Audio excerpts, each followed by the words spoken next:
সুপ্রিয় দর্শক আসসালামু আলাইকুম, কেমন আছেন আপনারা? নিশ্চয়ই ভালো আছেন। আজকের ভিডিওতে আপনাদের সবাইকে স্বাগত জানাচ্ছি। আজকে আমি আপনাদের সাথে শেয়ার করব গর্ভের বাচ্চার নড়াচড়া কমে যাওয়ার কারণ ও করণীয় সম্পর্কে। তাহলে চলুন মূল ভিডিওতে যাওয়া যাক।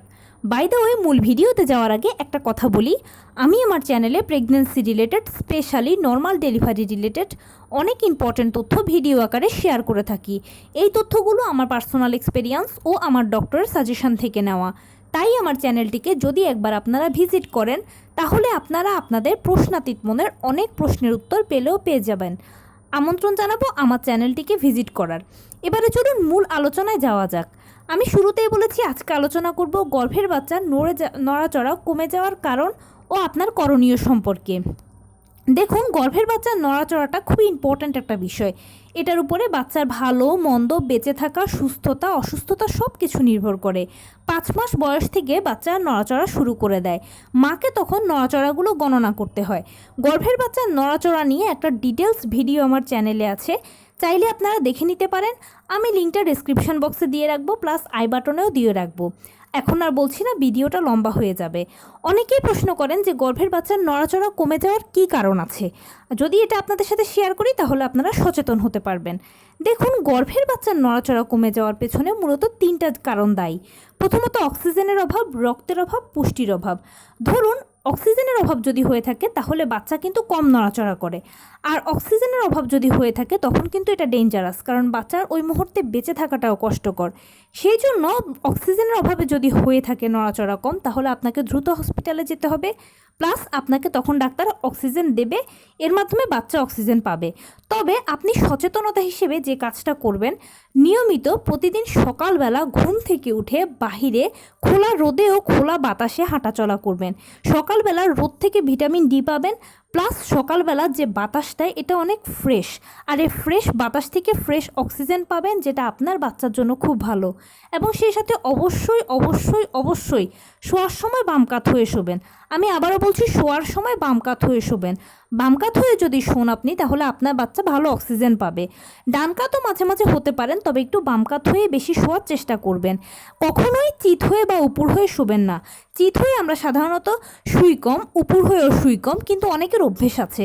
যদি এরকম হয়ে থাকে তাহলে গর্ভাবস্থায় এই অভ্যেসটাকে আপনার পরিবর্তন করতে হবে। কেননা চিত হয়ে শুলে বা উপর হয়ে শুলে বাচ্চারা অক্সিজেন পায় না, আর অক্সিজেনের অভাবে মায়ের গর্ভেই মারা যায়। তাই অবশ্যই আপনাকে বাম কাত হয়ে শোয়ার চেষ্টা করতে হবে। দ্বিতীয় সেটা হচ্ছে রক্ত যদি বাচ্চার কম থাকে, রক্ত স্বল্পতা। মায়ের রক্ত স্বল্পতা মানে বাচ্চার রক্ত স্বল্পতা। তো সেই জন্য অবশ্যই আপনাকে যেটা করতে হবে, আয়রন সমৃদ্ধ খাবার বেশি বেশি করে খেতে হবে। অবশ্যই আপনার খাদ্য তালিকায় সপ্তাহে 2বার যে কোনো পশুর কলিজা রাখবেন। লাল জাতীয় খাবারগুলো বেশি বেশি খাবেন, যেমন লাল শাক, বিটরুট, আনার, এই টাইপের লাল জাতীয় খাবারগুলো বেশি বেশি করে খাবেন। এছাড়া বাচ্চা মুরগি, বাচ্চা কবুতর, যেগুলো থেকে আপনি পর্যাপ্ত পরিমাণে আয়রন পাবেন, এগুলো বেশি বেশি করে খাবেন। আপনার শরীরে যদি রক্ত প্রবাহ ভালো থাকে তাহলে বাচ্চার শরীরেও রক্ত স্বল্পতা হবে না, আর তার নড়াচড়াও ঠিকঠাক থাকবে। অবশ্যই আরও একটা জিনিস এখানে গুরুত্বপূর্ণ, সেটা হচ্ছে পুষ্টির অভাবে বাচ্চারা পর্যাপ্ত পরিমাণ পুষ্টি না পেলেও কিন্তু নড়াচড়া কম করে। তো সেই জন্য আপনাকে অবশ্যই পুষ্টিকর খাবার খেতে হবে। পুষ্টিকর খাবার কী কী সেগুলো তো আপনারা সবাই জানেন। বিশেষ করে প্রোটিন জাতীয় খাবারটা বেশি খাওয়ার চেষ্টা করবেন। মাছ, মাংস, মাছ হলে যে কোনো ধরনের বড় ছোট সামুদ্রিক মাছ, মাংস হলে গরু, মুরগি, কলিজা। সেই সাথে অবশ্যই চেষ্টা করবেন যে মৌসুমি ফলমূল খেতে, শাকসবজি খেতে, পাঁচমিশালি সবজি বেশি বেশি করে খাবেন। ওমেগা 3 ফ্যাটি অ্যাসিড সমৃদ্ধ খাবার খাবেন। কলা, খেজুর, বাদাম, কাঠবাদামের মতো ড্রাই ফ্রুটস, এগুলো বেশি বেশি করে খাবেন। মূলত এই 3টি কারণেই বাচ্চাদের নড়াচড়া কম হয়। এছাড়া আরও অন্যান্য কিছু কারণ আছে, কিন্তু সেগুলো খুবই সিলি। এই কারণগুলোই হচ্ছে 3টি কারণই মুখ্য। তো এইসব ব্যাপারে যদি আপনারা প্রথম থেকে কেয়ারফুল থাকেন তাহলে আপনার বাচ্চার নড়াচড়া প্রথম থেকেই ঠিকঠাক থাকবে, এটা নিয়ে আপনাকে আর টেনশন করতে হবে না। আর সবসময় বাচ্চার নড়াচড়াটা কাউন্ট করবেন। যদি নড়াচড়া বুঝতে না পারেন তাহলে চেষ্টা করবেন ভালোভাবে বোঝার, তারপরেও যদি বুঝতে না পারেন তাহলে 1 সেকেন্ডও দেরি না করে ডাক্তারের সাথে পরামর্শ করে নেবেন। এটা নিয়ে হেলাফেলা করা চলবে না। তো এই ছিল আজকের ভিডিও। কেমন লাগলো বলুন। যদি ভালো লেগে থাকে ও হেল্পফুল হয়ে থাকে তাহলে প্লিজ লাইক কমেন্ট শেয়ার করতে একদম ভুলবেন না। আর সেই সাথে আমার চ্যানেলটিকে সাবস্ক্রাইব করার বিনীত অনুরোধ রইল। পাশে থাকা বেল আইকনটি ক্লিক করে দেবেন যেন আমি ভিডিও আপলোড করার সাথে সাথে আপনার নোটিফিকেশান পেয়ে যান। এছাড়া যদি কোনো প্রশ্ন থাকে কমেন্টসে জানাবেন, আমি রিপ্লাই দেব। প্লাস যদি কোনো পরামর্শ থাকে যে কোন বিষয়ের উপরে ভিডিও বানালে আপনারা উপকৃত হবেন সেটাও জানাবেন। আমি আপনাদের পছন্দের সর্বোচ্চ প্রায়োরিটি দেব।